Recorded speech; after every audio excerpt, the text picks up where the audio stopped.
Hey, if you've ever made cold calls, then you know 99% of the people you call aren't just going to say, oh yeah, come on in, let's meet, I'll give you 15 minutes. Today's video, I'm going to get into objections and how to handle some of those objections from buyers. What's up, everyone? Welcome back to the show. It's Micah Salas here with the Max Revenue Show. Let's get into this, folks. Objections.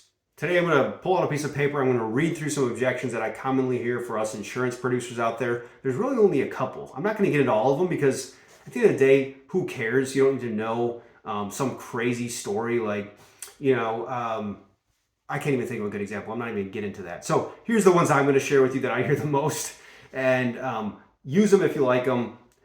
So I'm going to, I end my script by saying, hey, what's your renewal process look like? Or what's your due diligence process look like? Something like that. So here's one of the things I often hear. Well, what do you mean by due diligence? So then I would respond, how do you ensure that you're not leaving money on the table, that your agent's actually doing what you think they do, what they're doing? And basically, like, how do you know what you don't know?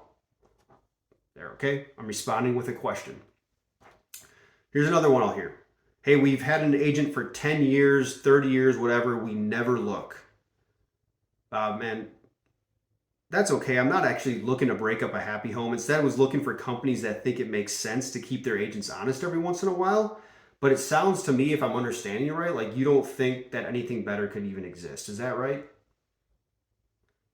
So a lot of these tactics or techniques that I'm using are from Chris Voss's book, Never Split the Difference, and just various salespeople on LinkedIn. But you see how I'm responding to that? I agree with them, and then I ask a question and kind of label what they're saying.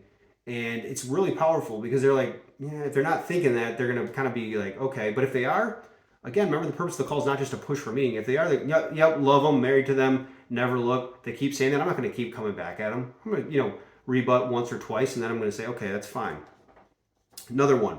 Our agent quotes every few years. Hey, kudos to you, Steve. You sound like a really savvy buyer, honestly. Like, most people don't get it. You clearly do. Using one agent is going to yield you the best results. It sounds like you don't think there's any possibility that your agent could maybe be missing out on a market or that anything better could exist. Is that right? Same thing again, right?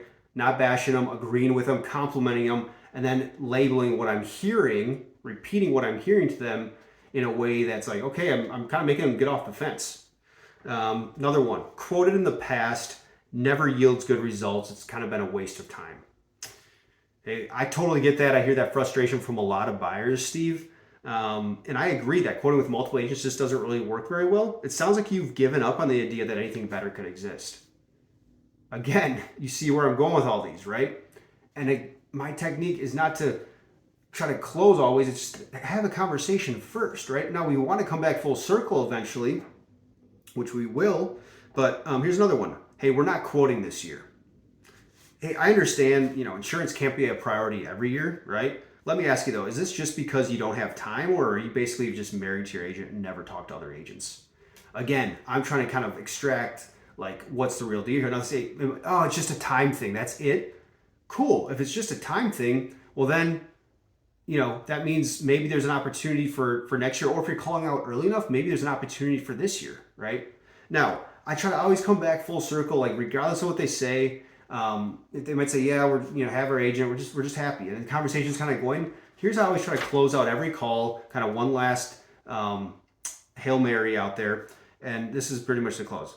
Hey, again, Steve, sounds like you're happy. I wasn't looking to quote though, actually. Instead, I was just looking to have a conversation with people who want to just make sure that they're in the best spot, and I've developed a really different approach that I just wanted to share with you. If you have any open time, would you have 15 minutes just for just an initial conversation?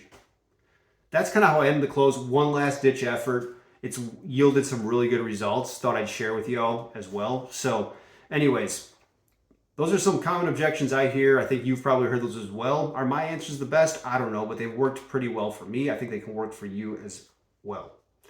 Hey, if you enjoyed the video, support us here. Give us a big old thumbs up. Hit the bell to subscribe so you don't miss our other gold we got for you. And go get them, guys.